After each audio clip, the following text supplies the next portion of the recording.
পারবেন না।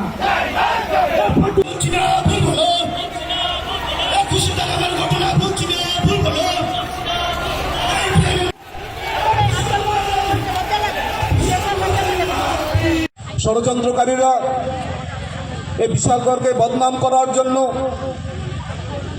বিভিন্নভাবে চেষ্টা করছে। আপনারা লক্ষ্য করেছেন কিছুদিন আগে মাননীয় বিধায়ক সুশান্ত দেবের সাথে একটি ছবি জড়িয়ে মাননীয় বিধায়ককে বদনাম করার যে চক্রান্ত শুরু হয়েছে, আজকে এই ধিক্কার মিছিল থেকে বিশালগড়ের প্রত্যেকটা কার্যকর্তা আমরা একটাই বার্তা দিতে চাই, আমরা বিজেপির কার্যকর্তা, আমরা সুশান্ত দেবের সাথে আছি। সুশান্ত দেবকে যারা বদনাম করার চেষ্টা করছে তাদেরকে আমরা হুঁশিয়ার করে বলছি,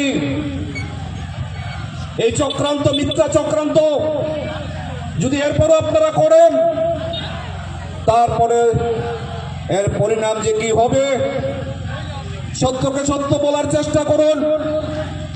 বিশালগড়ের যে উন্নয়ন হচ্ছে সেটাকে দেখা